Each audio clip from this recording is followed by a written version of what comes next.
Lovelies, good afternoon and welcome to the Queen's Curry Kitchen. I am Nupur. I am the owner, the chef, the one-woman army behind Queen's Curry Kitchen.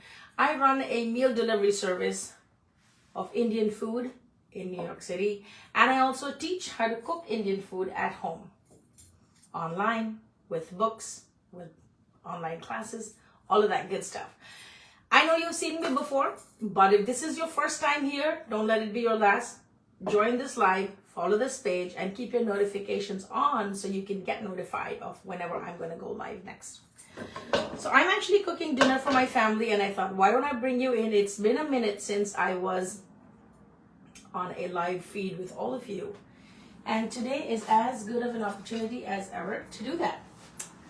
So today what I'm going to bring to you is, I've often spoken about restaurant style cooking and how it's different from home style cooking. And the one thing that you'll learn, especially if you've got my book called The Restaurant Curry Secrets, Indian restaurants work with pre-made sauces, right? Just like Italian restaurants or French restaurants.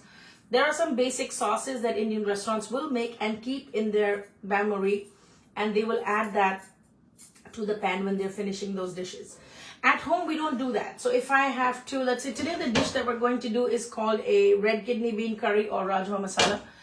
At home, when we have to cook something like this, we're going to heat the oil, chop the onions, caramelize the onions, saute the garlic, the ginger, then caramelize the onions, add the tomato, create a curry paste, and then add all the dry spices, then add back the beans. And that's how we'll make the curry if we have to make it at home. However, in the restaurant, you will have to use a pre-made curry. If you want to learn how to make a restaurant style curry, you can either do a thing. You can either get my book that's called The Restaurant Curry Secrets. You can download that from my website. The website is queenscurrykitchen.com. It'll tell you all the mother sauces that Indian restaurants use, and you can use them to make certain dishes in your home. Or if you go to my YouTube channel, which is also queenscurrykitchen.com, there is a way to make a master sauce that goes with everything. I typically have it in my freezer, and whenever I'm having a party at home or cooking for a lot of people, look, this is a frozen block that I just had in my freezer, and this has already been defrosted. Then I basically dig into the freezer, I take it out, I thaw it, I defrost it, and I use it. So the question I often get asked is that if we're going to use this base sauce for everything, how do you ensure that each dish tastes different than the other, right? So just a quick hello to all the people that are tuning in. Joel Hunt is watching, Faithful49, Zarda Fergoza, Zana, Saviram, Ail Gomez. I'm sorry if I'm mispronouncing your names, forgive me. Okay, so we're just going to go and I'm going to bring you into this process of how we do it when we do it with pre-made curries. So the trick to doing pre-made curries and using that for multiple dishes is to use certain aromatics that are going to differentiate the taste on the palate when they eat that food, even though the base of all those things has been the same base curry sauce. Okay, so today we're going to make a Rajma Masala. Now predominantly you have to understand what is the main taste that you want the person to experience when they eat this. All right, so Claude, hello Claudette, good morning, Nana, Marie, Jay, everybody, William, welcome everybody. Okay, so the first thing that we're going to do is we're going to try to understand what is the first taste that you want them to taste when they taste Rajma Masala. Let's say you've never had Indian food before, then of course you're free to make it however you want, right? But I'll tell you the difference between doing a Rajma Masala and a Chana Masala is that a Rajma Masala will have more of a tomatoey flavor and less of the onion flavor. However, a Chana Masala or a chickpea curry will have more of the onion flavor and less of the tomato flavor. So even though this sauce has equal quantities of onions and tomatoes, we are going to use it in a way that we will bring out more of the tomato flavor so that it will actually be true to the Rajma Masala that we are used to, and that's the taste that we're expecting. I will show you all the aromatics that we're going to add along the way that are going to make sure that your dish is delicious. It's enhanced in flavor and it does not taste anything like the base sauce. All right, so let's get started. Today I'm all out of cumin seeds. but the first process would be to add cumin seeds. Okay, now coming to our aromatics, I have a hot oil. You can do this with ghee or oil. I am doing this with olive oil. The first herb that I'm going to put in is called kasuri methi or dry fenugreek herbs. It looks like this, right? All of the Mexican guys in our restaurant call it marijuana, but it's not. It's just a fenugreek herb, and you crush it between your palms and drop it into the hot oil, right? Turn up the heat a little bit. Now the aromatics that I have lined up, I have some ginger garlic paste. I also have some ginger paste just by itself, and then I have ginger juliennes, plus I have some dry spices that I'm going to bring over, right? So the first thing that I'm going to add is the ginger garlic paste, because we're going to try to activate this, infuse that into the oil, and then add the master sauce. Okay, so we're going to saute this for a few seconds. I hope the view is good. By now you should start smelling the aroma from the fenugreek herbs into your oil. So basically we're just trying to infuse this. So this base sauce has onions, tomatoes, ginger, garlic, cilantro stems, clove, cinnamon, cardamom, and bay leaves. And then I boil it together, and then I put my stick blender in there and make it into a smooth sauce. And then I put it into my fridge. It has a little bit of salt as well. You can choose to do it with or without sauce. Okay, so we're going to saute this ginger and garlic. It's extremely aromatic, so you'll know immediately that it's gone to work. For all the people on TikTok that are joining me, don't forget to check out my page. There's a free chana masala download recipe for each and every one of you that goes to my website. The website is queenscurrykitchen.com. I live in Queens. I make curry in my kitchen. It's really that simple, okay? All right, so I'm going to saute this for a few seconds till it's nice and aromatic. There's nothing worse than the smell of raw garlic in your curries, so be very careful when you saute the ginger and the garlic. It has to have a nice cooked flavor, and your nose will tell you, your sense of smell will tell you what is going on. Also, the color will change to like a light brown, and you know that it's not burnt, but it's well cooked, okay? So the heat is medium right now. I'm just sauteing the ginger and the garlic together. Now, if we were making this curry from scratch, I would add the onions, I would caramelize those, and I'd add the tomatoes, make a paste of it, and then add back the beans. In this case, I don't have to do any of that. It's going to go a lot faster. See how the color is almost brown and it's cooked, but it's not burnt. At this time, I'm going to go ahead and add my master sauce. Okay, some Indian restaurants, especially like in London or wherever, they definitely like to add bell peppers and a little bit of a potato and some yellow lentils to the sauce to give it that thickening. I don't do that at all, because I feel like when you add the bell peppers, then it's a very specific sauce. You can't really use it for anything and everything, okay? Now I'm going to have to cook down this sauce and simmer it till it's well cooked. Okay, so all of the oil should come on top. To this, I'm going to add some more aromatics. Like I said, this sauce will be more tomato heavy than onion heavy. So at this time, I'm going to go ahead and add store-bought tomato puree. So this is how the differentiation is starting. Even if you use this sauce for something else, but don't add these things, it's going to be a different taste. But because we're adding all these layers of flavor, when you actually eat Indian food, there is a time release that happens on your palate, because things are added at different times, and those things get incorporated into the sauces or the curries, and that's what you taste. It's like a reverse engineering, or kind of unraveling the process of those tastes and flavors that were developed along the way when you cook something. It's very different from baking, where you add everything and then throw it in the oven. It's got a very flat taste when you bake something, whereas when you cook something on a stove top and you add things at different timings, it gives you a different flavor profile. Thank you for all the likes and the stars that I'm getting and all the hearts. I really appreciate that, and I see a lot of new people are following me, so thank you so much for that. I appreciate that. If you have any questions related to the recipe that I'm doing right now, or just regarding Indian food in general, please feel free to drop it in the comments. I'm going to be looking at the comments periodically, and I'm going to try to answer as many questions as possible. Okay.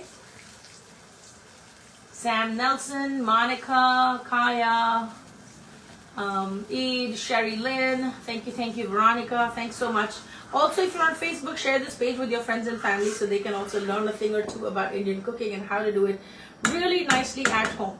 Okay, so you can see the color is developing it into a nice red, rich, orangish red color. Now I'm going to go ahead and add my powdered spices. For powdered spices, what we use is a masala box. This is the quintessential tool, contraption, whatever you want to call it, in every Indian kitchen. This is a box in which we keep smaller quantities of our spices. The reason is that when you don't put your entire bin of spices right by the heat behind your countertop or behind your stove top or in a drawer next to your stove, it loses potency and also builds moisture. So when you have it in a smaller container, you just take out as much as you need and you use it, and then at the end of the week, end of the 3 days, you replenish it, right? So I also have these on my website if anybody wants to get these. One of my friends, she has one for her Mexican food and she has one for her Indian food. So depending on how many different cuisines you dabble in, you could totally consider doing that. When you order the spice box from my website, queenscurrykitchen.com, you will get this entire stainless steel box, which is dishwasher safe. You will also get a stainless steel little spoon. Mine are wood, but it comes with a steel spoon. You'll get all these ramekins, and you can order this with or without the spices. So if you order it with the spices, you will get the garam masala, you will get the turmeric, you will get the coriander seed powder, you will get the dry fenugreek herbs, you will get the Indian paprika, you will get the cumin seeds, and you will get, what am I missing? Oh, you'll get the Indian curry powder. So all of these spices will be separately packed, but it'll be just the right quantity. When you flip it and put it into these ramekins, it'll be completely filled. You can also get the masala box without the spices. You can also get just the spice refills without the box. So if you have your own little box or whatever in which you want to put it, you can absolutely do that. Hi Melanie, hi Lata, good morning. Hi Sarla, welcome back to the Queen's Curry Kitchen. I know it's been a minute. Alright, so now you can see this thing is simmering away. Shannon, thank you so much for sharing. I appreciate that. Hi Malini, good morning, good morning. Good afternoon, depending on wherever you're tuning in from. I appreciate each and every one of you. Breezy, welcome. What a nice name. Okay, so I'm going to go ahead and add some salt to this. I'm going to add some paprika. Now, whenever you add powdered spices, do not add it to oil. Always add it to liquid or broth or something that's simmering, or then dissolve them in a bowl of water and then add them. That prevents them from burning and also gives them the extra time that they need to bloom in the liquid. Okay, so don't ever add powdered spices to hot oil. If you have hot oil and you're trying to infuse it with spices, then you're going to add things like bay leaves and cardamoms, cloves, cinnamon. The whole spices can be added to oil, but do not ever add powdered spices. Yes, good evening for Melanie, because she's in South Africa. Alright, so I just added the paprika, I added the salt. I'm going to go ahead and add a little bit more of the dry fenugreek herb. I'm making Rajma masala from a pre-made curry. So I made the master sauce and I'm making Rajma masala. Okay, then I'm going to go ahead and add the garam masala, which is the quintessential Indian allspice. Just a tad bit of turmeric because it was already there in the base sauce, so I don't want to overdo it. This is my coriander seed powder, which gives it that depth of flavor. And I'm going to go ahead and add the Indian curry powder. The brand that I use is called MDH, and the name of the spice blend is Kitchen King. It's going to come in your masala box. If you order a masala box from my website, it already comes pre-packaged for you, so you don't have to go looking for it. Okay, now I'm going to give this a good simmer. And I can see that the sauce is thickening. The taste is going to be building. I have to just slowly keep simmering this. To this, I'm also going to add some fresh herbs, which is, in this case, cilantro. The dry herb that we added was the fenugreek. This is the cilantro right here. And I'm going to go ahead and add some ginger juliennes, which will give it that nice fresh bite. Look at that. Okay. So when it starts to bubble up like that, now you can do two things. If you're trying to make this on your stovetop,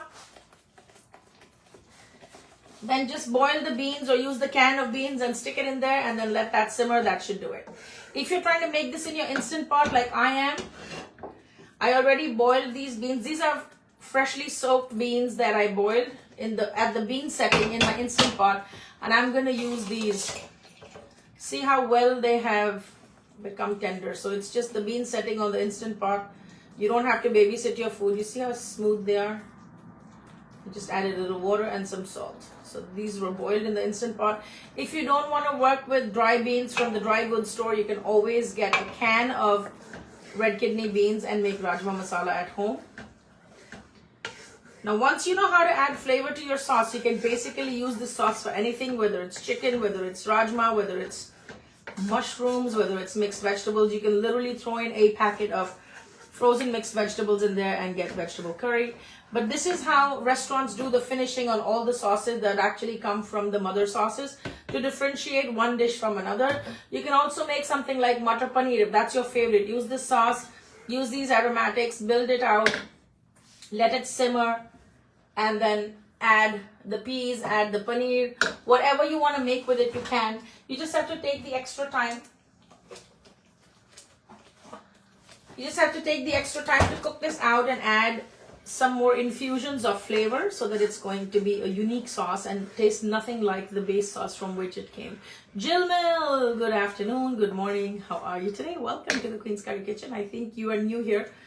If this is your first time, don't let it be your last. Go ahead and follow the page and turn your notifications on so that you will know whenever we are going live next. Okay? And you can see this is simmering away. I'm going to add 1 tablespoon of butter, I think, just to give it a nice depth of flavor. You can also add a little ghee. But dishes like rajma and butter chicken, you always add a little bit of butter to give it that nice finishing, to make it nice and glossy. Also, if you eat oil-free and you don't want to eat any oil in your food, these base sauces can be a really great opportunity for you to do that. Just cook them out without any oil and cook them down to be nice and thick and develop a color. Add your spices and then you can add back your beans or vegetables, and that way you can have some oil-free food. Okay. So for the base sauce, I added equal quantities of onions, tomatoes. Then I added ginger, garlic, bay leaves, cilantro stems. I added salt, coriander powder, paprika, turmeric. What else did I add? I added a little bit of water and a little bit of oil. And then I set it to boil. Once it boiled, then I pureed it together using my immersion blender, and then I stuck it in the freezer, okay?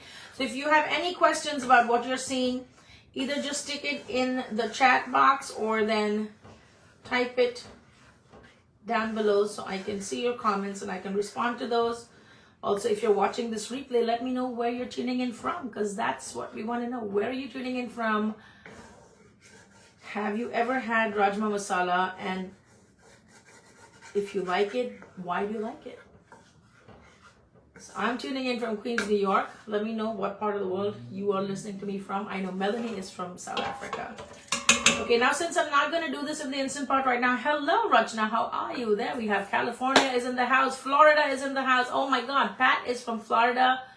Rajna is from California. Hello, hello, pretty girl, from one pretty girl to the other. Well, that's my sister. Yeah, who lives in Cali, sunny Cali. And she's as sunny as California is.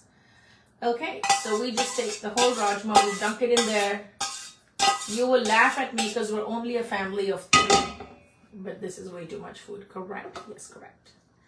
Share this page with your friends who like Indian food. Hey, you never know. They might get inspired to make this and invite you to lunch or dinner. Who knows? Hey, tag your best friend and ask her if she can make this for you. Come on. Let's see how many write-in dies do you have in your life who will actually see a recipe, make it, and then call you over to their house. It's something we should know, right? Who's going to cook for us? Other than mom. Who do you have in your life who cooks for you? I have, for me, it's of course, mom loves to cook for me, but she doesn't live in this country. My sister loves to cook for me. My nephew, who's a chef, also loves to cook for me. Oh, that's your favorite food, Rajma Chawal? Yes, I think if there are any Punjabis in the house who are watching, we are all just big suckers of Rajma Chawal. Just give us that every single day. Rajma means red kidney beans and Chawal is rice. With a big dollop of yogurt on top. Oh my God, yes, we are sold. Suman Rudra, hello, hello. So yes, tell me, who is the person that cooks for you? Other than yourself, right? And if you do cook for yourself, I think the biggest act of self-love is to cook something that you enjoy making and you enjoy cooking. And then sometimes to break out of the boredom, if you're cooking every day, if you want to just break out of the boredom, Either try a different cuisine or try a different recipe, or try to cook without a deadline so that it doesn't seem boring, or then try to cook to create something as a gift for someone. I'm going to add a little bit of water, okay, just to thin it out a little bit and give it some cooking time so that that can happen. Okay, and then I'm going to give it a gentle stir. I will bring in a tasting spoon at this time. So red kidney beans or rajma or chole, any kind of beans, they do have a tendency to thicken as it gets cold, right, as it cools down. So when you make it and you see this kind of sticky, creamy, like almost lotion-like, shampoo-like consistency, that means by the time it actually cools, it's going to be very thick. So you certainly want to thin it out by adding a little more water. You can add boiling water to it. You can add just tap water to it. Boiling water is obviously always best. But in Indian curries, we don't usually use broth or anything to bring that effect, okay? We just add regular boiling water. We don't use vegetable broth or whatever. So I'm going to add a little bit of more water because it should have the consistency of broth when it's on the stove top, so that when it does cool, it's going to be nice and thick and creamy. If it's already creamy when it's on the stove top, when it cools up, it's just going to be thick and gloppy and you're not going to enjoy it, okay? So that's how you know. So I've added a little bit of water. I think it could still need a little more water because I think this is still quite creamy. It needs to be watery. And these are pro tips only someone who makes it a lot can tell you. I'm going to add a little bit more water and then I'll show you what the consistency should look like. Hello Muhammad Kamar, how are you today? Welcome to the Queen's Curry Kitchen. Give it a stir and see how it's watery now. Like you can literally see the drops. It's not like lotion or cream. Can you see? So that's how you know that it's the right consistency. Now, after boiling, it's going to come down to the consistency, which will be creamy, and that's what you want to go for, okay? All right, so this is going to boil. I'm going to go grab a tasting spoon to see if it needs any more seasoning or salt or whatever. Sonia Narendra, welcome to the Queen's Curry Kitchen. How are you today?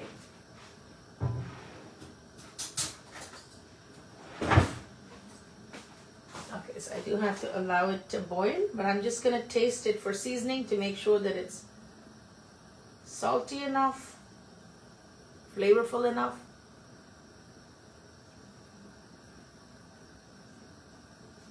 You should be able to taste the tang of the tomato puree that you put in. I am going to add a little bit of salt. And one thing I always add to my Rajma masala, which all of my Indian viewers will know, is called chaat masala. Thank you, Sonia. I appreciate that. So Sonia says she loves to see me cooking. Well, come on over. I'll feed you Rajma masala. I don't know where you live, but if you want to come over, hey, I have that. Bye, Rachna. See you, baby. Okay, so I always add chaat masala. Chaat masala is the Indian answer to umami. And if you know what umami means, if you like Asian food, you know umami means that insatiable thing that brings you back to putting it in your mouth. The kind of flavor that comes from sal de gusto or Ajinomoto or MSG. You know, the soups that you have or the sauces. Oh, Wisconsin. Oh my God, you are far. Yes, so the soups, the sauces that you eat in the Chinese restaurants or when you go to a hot pot, it's that kick that you get that prevents you from putting the spoon down and you want one bite after another bite. So that's what umami is. It's like a salty craving kind of a kick. Salty, citrusy, sour, and it's very satisfying, right? So that's what brings the satisfaction or the makes you satiated. God, I have a mouthful of words today. So I always add a little chaat masala to my rajma, and I always add it to my chane and chole or whatever beans I'm making because it gives it a little bit of a kick. One thing I always add to my bean dishes is, of course, the cumin seeds in the beginning, but I also add asafoetida, which is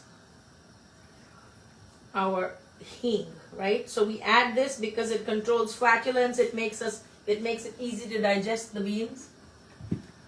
So we almost always add that. Okay, so the taste is really good. It's going to simmer for a few minutes and then it should be done. I'm going to bring it to a full complete boil and I will cover it for a few seconds and then that should be... Thank you, Lata. I appreciate that. Thank you, thank you. Yes, you have eaten my food many times. Thankfully, you're my neighbor, so I can bring you food whenever you want. I just love to add cilantro to everything. You can add green chilies. If you eat green chilies, you can definitely add that. I'm going to go ahead and add some ginger juliennes. Trust me, when you bite into this with a hot bowl of rice and some dollops of yogurt and you get that crunch of ginger, it's really a great mouthfeel. If you have kids in your house who are picky and they don't like there's the ginger and the garlic, then don't put these ginger juliennes.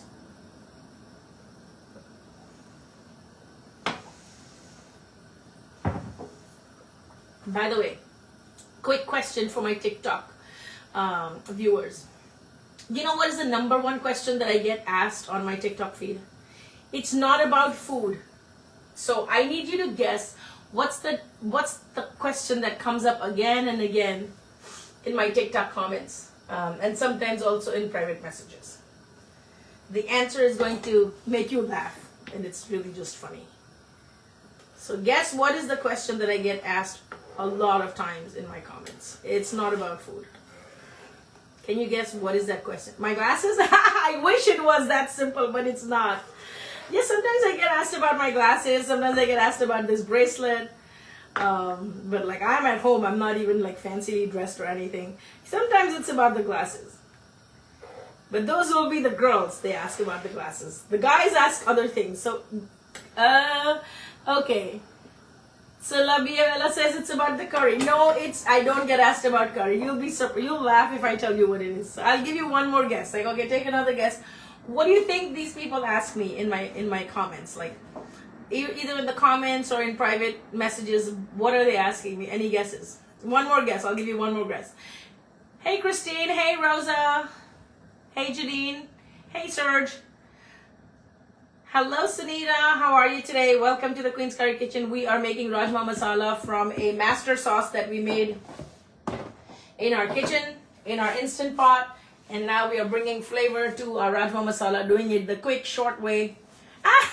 Yes, Pat. Oh my God. Yes, Pat, you are right. The question I get asked is, are you single? Are you married? That is correct. That is correct. So AG3232T, that is exactly the question that I get a lot. Like, are you married? Are you single? Will you marry me if you can cook like that? So you know what? I don't know as a girl if you know how to cook or not, but I'm telling you, it makes you very desirable if they think that you can feed them. So I'm just doing a public service announcement. I've been married for 26 years, okay? And then when I tell them, yes, I'm married, they're like, oh, he must be very lucky because you make such good food. I'm like, well, I have other qualities, right, that I bring to the table. I can see why.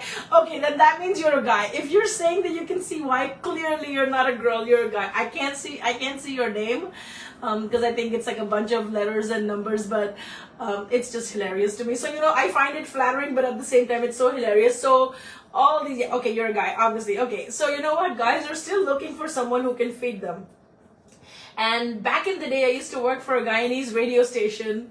And there was a song that used to say something like, I don't want to marry, I don't remember the exact lyrics, but it was something like, I don't want to marry a young girl because she can't cook. I'm going to marry an older woman, but at least she'll like cook for me or something.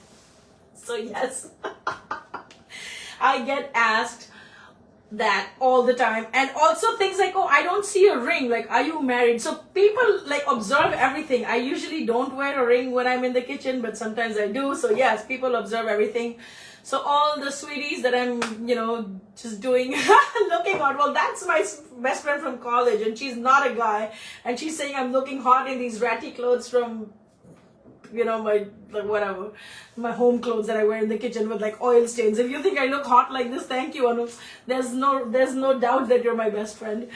Okay, so yeah, so good for me. Yeah, Pat. So that's what I keep getting all the time. Like, are you married? Are you single?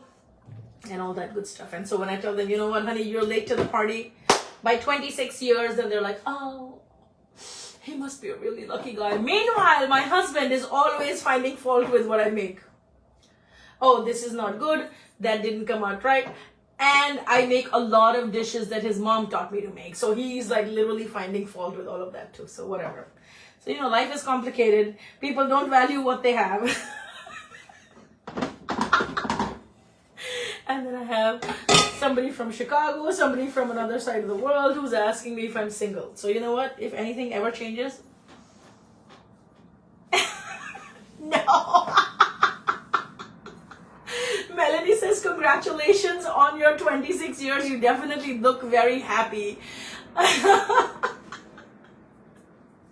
And Sonia says, it's not a surprise. Does he cook? No, he doesn't cook, but he owns 5 restaurants. So he does not cook. He can cook if he needs to, but he just does not have the time. And he actually owns restaurants. So he has a bunch of people cooking for him, right? All right, so I cracked the mystery. I shared the deepest, darkest secret of what comes in my comments a lot. And yes, I get that comment a lot. Like, are you married? Are you single? All that good stuff. So no, I'm not single. I'm not ready to mingle, but I'm married, but I'm happy with whatever, you know. And my marriage was arranged. So I think that would be... Sweetie. Oh my God, I have to share this with you guys. Okay, so Mr. AG3232T, I don't know what his name is, but he just said, I don't own restaurants, but I'm 33 if things don't work out. Okay, well, thank you.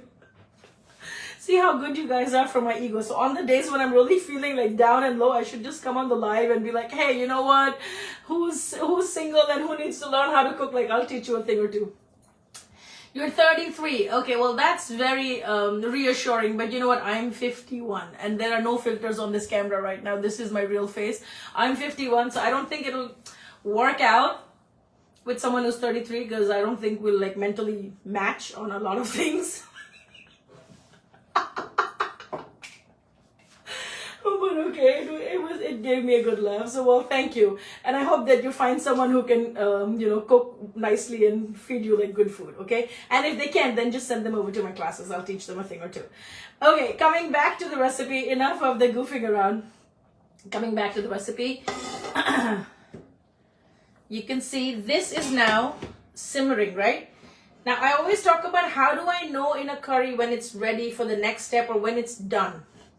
One good indicator of curry that's already coming together and almost at the process of being done is, look at that. You see this, like this little red lace pattern that comes on the side, this little, you see all these oils coming to the top. You see this? Like, and that's the reason why we add paprika to the dish, because that redness, if it was just the oil that would float on top, you would probably have a hard time identifying it. But combine that with the redness of the paprika, which doesn't give the heat but a lot of color. When this comes on top, then you know that all the butter, and you don't want to overcook it, because the more you overcook it, it's going to start getting more and more oily. So regardless of whether you cooked with 2 drops of oil, whether you cooked with, hey Lilahoti, yes, I'm hilarious. Listen, I'm just sharing what my real experiences are. I'm not making this up, I swear. Trust me. And you saw in the audience, there is already someone who really wants to know, like if I'm single or if I'm married. Yes, I'm married. I have a kid who's 21 years old. Yes, and I've been married for 26 years. So whoever has been dreaming about, yes, not single, not available, but come to my house, I'll feed you a good meal. Like that. That's a promise that I make to all my friends and followers. Like, come to New York, you know, come and have a meal with me. Okay, Allison, thank you and welcome. Thanks for tuning in, right? So as this keeps coming together, you'll see like this red film forming on top. That's how you know that your curry is almost getting done or ready to move on to the next step. And then I'm also going to remember the consistency that I spoke about, where I said it has to be creamy and it has to be almost like gel-like. You see, I added so much extra water for it to cook. Now check it out. It's back to being creamy again. You see this? This is the consistency we're going for. It has to be nice and creamy and a little bit shy of being too creamy, because then when it cools down, it's going to thicken. There you go. So this is ready. Restaurants obviously make one portion at a time depending on how many orders they get. Correct? So I've made an entire pot of foods because I'm going to give it out as gifts to some people. The last finishing touch that I'm going to do is I'm going to go ahead and add some dry fenugreek herbs, which are right here. I'm going to go ahead and add this. I'm going to add a pinch of cardamom powder because I think it just leaves a little, like a nice fragrant kick to my dish. It's just a pinch, right? One pinch. Melanie says, I love your authenticity. Listen, I have nothing to hide. I mean, like, what am I going to hide? What is there to hide? I'm here, I'm making food, and that's it. And you guys, like, deserve to know the truth, right?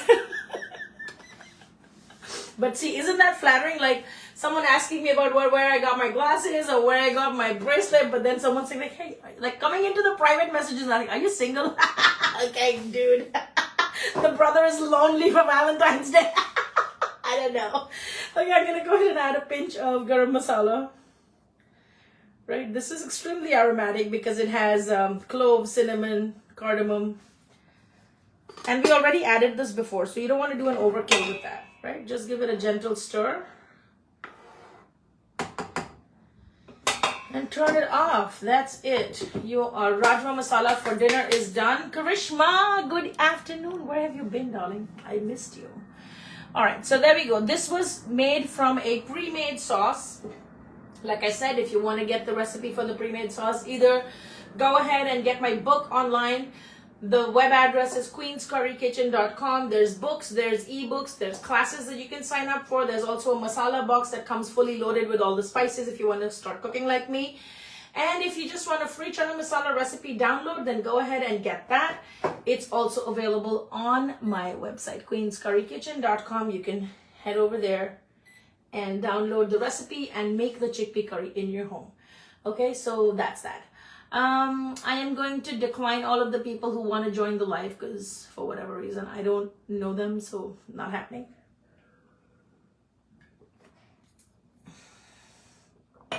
So Shma, Hingorani, Karishma, Nanani, these are all new people that are tuning in. Sandy girl, hello, hello. Coming back to the pre-made sauce and how we do the base sauce. So I have a mother sauce that I make, especially if I have to cook in bulk. I make a mother sauce and I use that across multiple dishes. You'll get all this information of how I make this sauce. There is a YouTube channel where I've done specific videos about making this mother sauce. You can freeze it in the fridge, freezer. You can put it in ice cubes and freeze it. You can put it in Ziploc bags and freeze it. And you can use it on busy weeknights to make smaller portions of food. If you want to make large quantities of food, then you can actually use this and then use it for your catering menu. Or thank you, Veronica. I hope you don't want to know if I'm single or not. We just went over that whole thing. Veronica says I have a pretty face. Well, thank you. I thank my genes and I thank my esthetician for it. She works very hard to make sure that I look a certain way. Okay, so yes, no, there are no filters and there are no fillers or there's nothing. This is my real self and I have no makeup on. So anyway, well, thank you to mom and dad who gave me whatever pretty face I have. I don't want to take any credit for that. So yes, so this is how you make the master sauce. If you have any questions, drop it in the chat below. If you have any questions related to Indian food in general, I'm happy to take those questions. I will be on this live for the next couple of minutes so that I can take thank you. Oh, these earrings. Okay, well, if I tell you where they are from, you're gonna laugh at me. They're from Temu. You know, the new cheap ass website from China. Yeah, so these are literally those, you get a pack of 10 or whatever. And I have a thing with pearls. So I love pearls in every form. And I thought, hey, this would be nice. So I bought them because I want to go back to India and replicate them and have it made with real pearls. So I kind of like it, right? So this was a good way to test out the size and the proportion of it.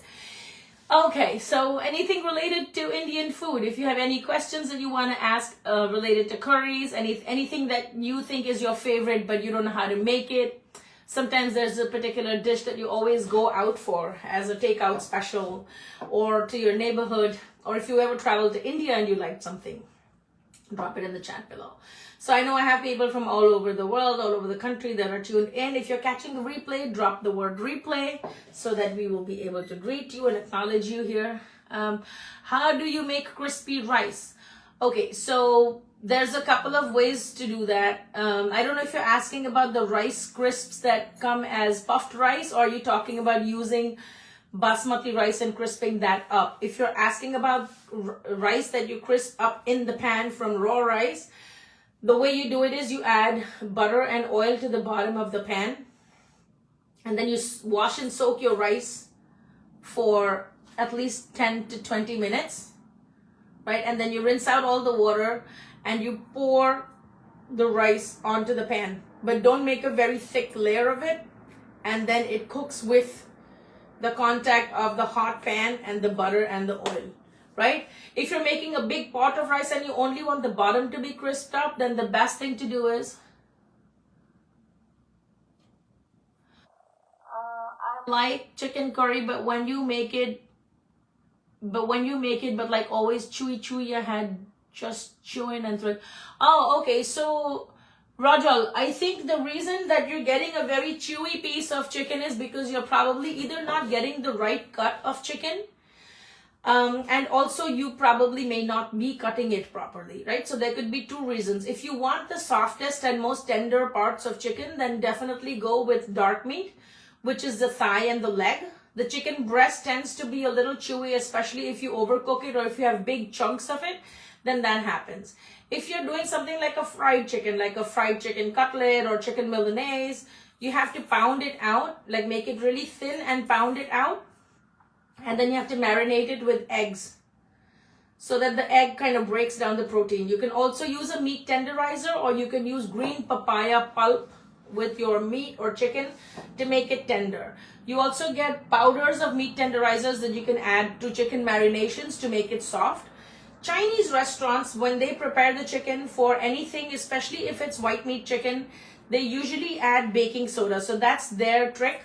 American restaurants, when they want to work with white meat chicken or chicken breast, they brine the chicken. So they soak it in a combination of water, salt, and sugar, and sometimes also vinegar or lemon juice, which kind of helps to break down the fibrous texture of the chicken.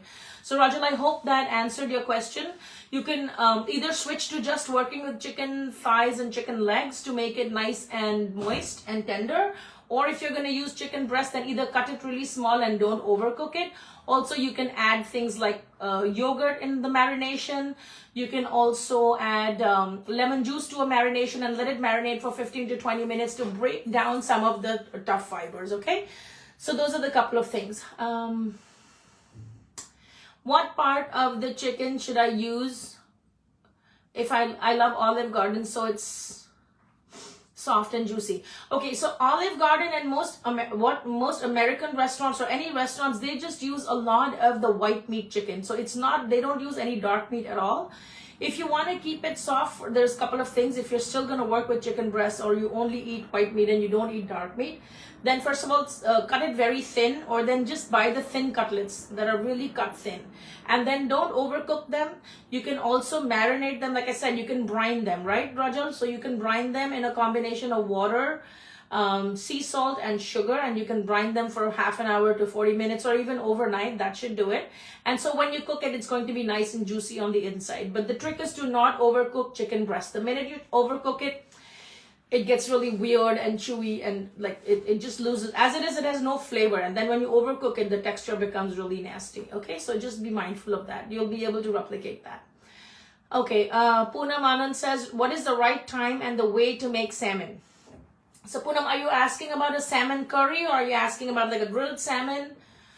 What kind of salmon are you asking about? Just type it in the comments, so I'll tell you. You're welcome, Rajal. Yeah, now you got it right. So try it next time and let me know how it turns out for you. If you go back to my TikTok page, there's a lot of like curry dishes where chicken is being used, etc. In fact, I think just last night I put the chicken cutlets and chicken Milanese that I made for my house, and it was very, very soft and juicy because I had marinated it in eggs, just one egg with salt and pepper and garlic powder, that's all. Okay, for sauteed or fried salmon. So I'll tell you the air fryer version, and there is a recipe of the air fried salmon on my TikTok page and also on my YouTube channel, which is Queen's Curry Kitchen, okay? So for salmon, first of all, just wash it really nicely. I know most people don't like to wash the fish or whatever they bring, fish or meat or chicken, but always wash it because you don't know where it's been. So wash it, pat it dry. And then what I like to do with fish is I definitely like to marinate it with salt and turmeric and lemon juice. So when you add lemon juice to fish, even when you fry it, it doesn't like smell up your whole house. Your house doesn't have that lingering smell of fish, and also it doesn't fall apart. It really holds up good. Okay, so that's one way to prepare the salmon before frying. And then if you're going to pan fry it, then take some cornstarch in a flat plate or a dish, and then just dip the salmon into the cornstarch so that it'll soak up all the excess moisture. Don't add any water to the cornstarch. We're not trying to make a paste or anything, right? Just good old cornstarch in a dish, or if you want to do like panko or breadcrumbs, I don't know what kind of fish fry you're going for, but you can do either one of those. And just dip it in the pan, in the cornstarch, and then add it to oil. The trick with frying fish is don't add too much oil. When you have too much oil in the pan and you're trying to fry the fish, it starts to fall apart. It's too much heat that gets into the protein at one time, and so it's like blisters up, it curls up. It's not a good feel, and then it'll be overcooked in some places. The skin will burn. So all of those things happen, right? If you're going to air fry the salmon, then remove the skin. This is super important, right? If you're going to air fry the salmon, make sure you peel off the skin of the salmon, or then just take a paring knife and just fillet off the skin. And then the marination that I like to use is, if I have fresh, then I'll use ginger garlic paste, depending on whether I'm trying to do like an Indian recipe, am I trying to make it American, whatever. So ginger garlic paste definitely helps. Lemon juice is always a must when you're marinating your fish, and use salt and turmeric. Black pepper is fine too.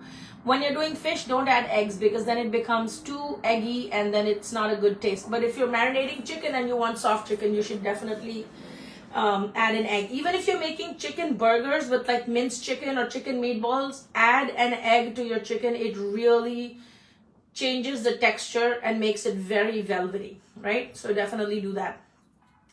Also, Rajal, one other tip: if you don't have eggs at home and if you have mayonnaise, marinate your chicken in mayonnaise and olive oil, and then add a little lemon juice. And then you can like cook with it or grill it or saute it or air fry it. It'll still be soft because mayonnaise already has eggs and olive oil in it. So that's a good marination. Okay, so Poonam, yeah. So if you want to go into the air fryer, then just peel off the skin of the fish and then marinate it with whatever spices or whatever seasonings you want to give it. If you want to keep it very simple and just do salt, pepper, and garlic, salt, pepper, and ginger garlic, that's fine too. You can do that. And then stick it in the air fryer. There is already a fish setting on the air fryer. Just press that button. It'll automatically take care of everything. You should add a little bit of like olive oil or a little bit of a cooking spray to the top so it doesn't burn, right? The best advantage of doing salmon or any kind of fish in the air fryer is that it does not stink up your house. That's a big one for me, right? So yeah, so I hope that answers your question. There is already a fish setting in your air fryer, so you can actually do it with the least amount of oil and you don't have to babysit your food. If you feel like you want to check in on it and then flip it on the other side, absolutely do that. You can make a dipping sauce on the side. You can make a little bit of a gravy on the side and serve it on the side. You can do that, okay? So we talked about chicken, we talked about fish. Do you have any other questions about any of the other foods that you struggle with? I don't cook with beef, so I won't be able to answer any beef questions. But yeah, if you have any chicken, vegetarian, paneer, any kind of questions. Okay, so you see, this is really looking quite awesome. For all the people that are just joining in, we just finished making a red kidney bean curry or Rajma masala with a pre-made mother sauce. Oh my God, it's so good. Yes, perfect. If you like green chilies, you can put Thai green chilies or whatever. It's perfect and it's done. All right, so Mina is joining in. Valentine is here. Pam is here. Jennifer is here. Mandy is here. Welcome, welcome. Any other questions that you want to ask me, go ahead and ask me. If you like what you saw, definitely follow this page and take a cue from all of the free recipes, free resources that are on the page. I also have a YouTube channel called Queen's Curry Kitchen. You can head out there and check out all the videos. If you missed any of the lives here, there's all the replays are available there. Yeah, and if you want to go to my website and download a free chana masala recipe, the website is queenscurrykitchen.com. If you live in New York, you can actually get a meal delivery to your door. You can get 3 dishes and freshly made rotis and rice to your door every Tuesday. So the new menu comes out on every weekend, and we are cooking something different every Tuesday, and we bring it to your door. So if you miss the taste of your mom's cooking, or if you have friends that live in New York that want to eat home-style Indian food, definitely share my information with them. Oh, okay, so I have a question about glasses. Clearly you're a girl, right? Because all of the guys don't ask anything about the glasses or the accessories. They only ask if I'm single. We just went over all of that. So these, where did I get them? Oh yes, there is a website called Vogue, not Vogue, but Vogue, right? Vogue Lamb or Vogue Me or something. So just search it out, and it's called VOOGUE. Vogue Me or Vogue Glam, something like that. And you can actually, these are prescriptions. So you can actually select a frame, and then you can put in the prescriptions that you have, and you can choose to do it with UV blocking. You can choose to do it with photochromatic lenses. They'll become sunglasses when you go out. So if you have prescription glasses for reading like I do, then I don't have to keep taking it on and off. If I'm out in the sun, I can still see my phone and not worry about it. So that's where I got it from. So I hope that answers your question. Thank you, Pam. Thanks for visiting my page. I appreciate that. Okay, so I guess that's a wrap for us. The Rajma is ready. I will make the rice in the evening when I come home from work, and I will serve my husband this nice and hot food. I hope you have people in your life that you enjoy cooking for. And if there's some skills that you want to up level and learn from me, I'm happy to give you a class. All my classes are online, so you can literally go to the website and see all the kind of class offerings that we have. There is a class for beginner, intermediate, and advanced. There's also a ton of ebooks that you can download and actually follow recipes and start cooking immediately.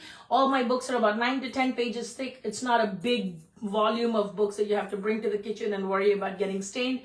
Most of the books are actually ebooks, so you can download them to your iPad or your phone, and you can actually bring it into the kitchen with you and cook along. Also on my Facebook page, there is a lot of cooking along videos that I've done where I'm cooking in real time. So I've not used the power of editing and squeezed everything into 1 minute where you're lost for what to do. I don't measure anything when I cook, but all of the books come with very proper directions and measurements of how to make a particular dish. So I hope that you're going to give it a try. Try to do this mother sauce, try to make the Rajma masala, and let me know how it went. If you create anything that you learned from my page, if you tag me on social feeds, that would be absolutely lovely. My Facebook page is Queen's Curry Kitchen, and my Instagram feed is Indian Food Queens. I'm on TikTok as Queen's Curry Kitchen.